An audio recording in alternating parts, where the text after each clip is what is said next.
And we're back with LiveWire. For the next little bit, we're going to be checking out The Agency, an MMO from Sony Online Entertainment. We have SOE's Hal Milton here to explain how everything works.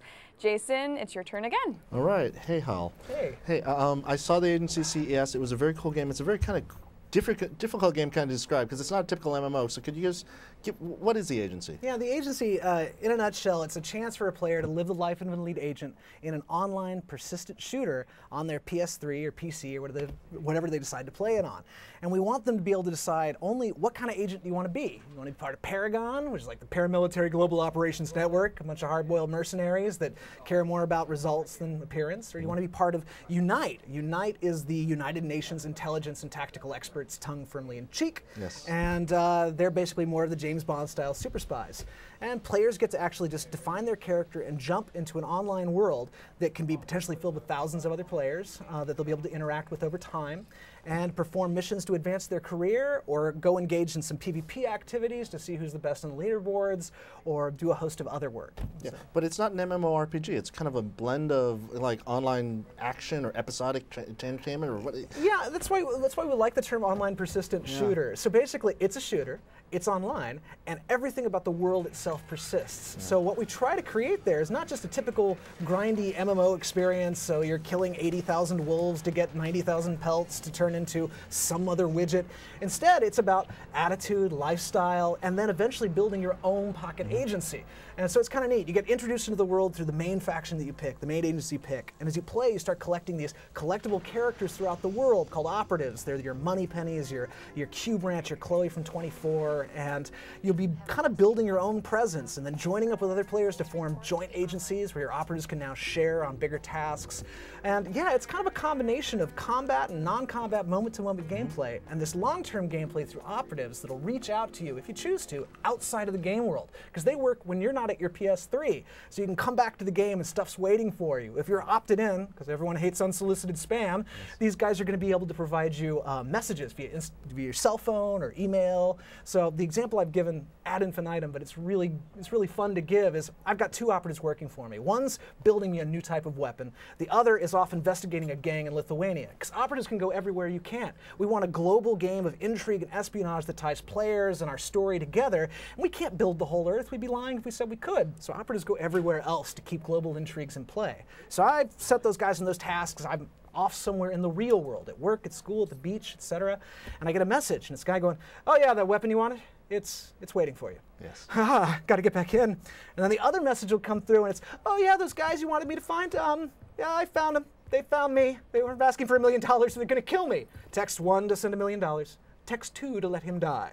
It depends on what kind of agency head you want to be. Do you want to be benevolent like M from James Bond, or do you want to be like that jerk from Alias? So it's going to be like you're at work, at real work, in the real world, and you get this message, and you feel like, hey, you are like that guy in, I want to say Mission Impossible. You know, you're working in the driver's license office, and all of a sudden, hey, I have to go on a mission. Absolutely, and in that imperative that you get, it's as much as you want it to be. So you don't have to worry about being tethered to your machine. A lot of the online games turn into going-to-work simulators. You know, it's like you have to play the game for 4 hours a night, or everyone hates you, and you get kicked out of the guild. And we're trying to build the opposite of that. You can put in as much or as little time as you want, and these messages that reach out to you, they give you this false imperative, like something bad's going to happen. But you can wait till you get back to your PS3 or go online to your site and actually manage your operatives there. I've got a quick question. I'm not very familiar with this game, so is there not ultimately a goal that you're trying to accomplish, and then is it because you said you can either choose to let them die or pay them how much money? Does choosing those, making those choices affect what you end up being? Well, making those choices with operatives, we'll kind of start weighting which operatives will want to work with you in the future. But more importantly, yeah, we have this whole story in the game. Your career from kind of the first locations in Central America through Europe and beyond, in which you go through this kind of, the same circuitous path of plots to find out who the villain is pulling the strings. And the cool thing is, Paragon and Unite are rivals. They're not enemies. So they'll both approach the story from different directions and find out it's the same puppet master at the end, giving them an opportunity to join together and take on a threat greater than themselves. And when you've gone through the career mode of the game, it's kind of like going through all the back DVDs of your favorite TV series, and then there'll be ongoing episodic content, event content, community content amongst all the players, and of course non-stop PvP action for those players that just want to go in and shoot folks a lot. Okay, well that sounds good. Jason? So Hal, you said it's PC and PS3. Yeah. Are they going to be able to play together, or is this going to be? Are they separate? That is a great question. There's no technological reason why PC and PS3 players can't play together, but on the design side, we refuse to compromise one platform just so the two can play together. And you know, real or not, when players actually are on one console and PC, here's the arguments you hear. PC guys have a mouse and keyboard, they have an advantage. PS3 guys have aim assist and magnetism, they have an advantage. So rather than tackle it from the moment-to-moment angle, we're putting some consideration to all that delicious, persistent data and seeing what we can do to tie together those two communities that way. But in the meantime, when it comes to running around and gunning and stuff, if you're on the PS3, expect to play with PS3 players and PC players to keep things balanced and fun. Yeah, and what I kind of loved about this game when I saw it, you know, way back when, is you really kind of play on like spy culture in a way. Like there's secret bases, and you know, you walk into a flower store, and all of a sudden the door opens, and you find yourself in this giant base, and there's like Q or what the Q look-alike working on his weapons in the background. Exactly. I mean, we aren't making quite the real world. It's kind of a step above. I mean, we're not tackling any real-world ideological struggles. You know, the world is a dark and dangerous place, and plenty of people are making great games about that. We're making something that's fun that people want to come into. So you'll have aliases. You can't go into a casino with an M60 strapped to your back. You got to collect the outfits and credentials and look the part. And the cool thing about Alias is we get to play on that spy angle even more. If enemies own a bar, you're trying to get through to the back office to steal some intel. When you're in a role, if they shoot you, your health goes down. If you're in an alias and they're staring at you, your alias starts to go down. So you'll have to stop at the bar and have a drink, or pause over in the corner to make it to the back.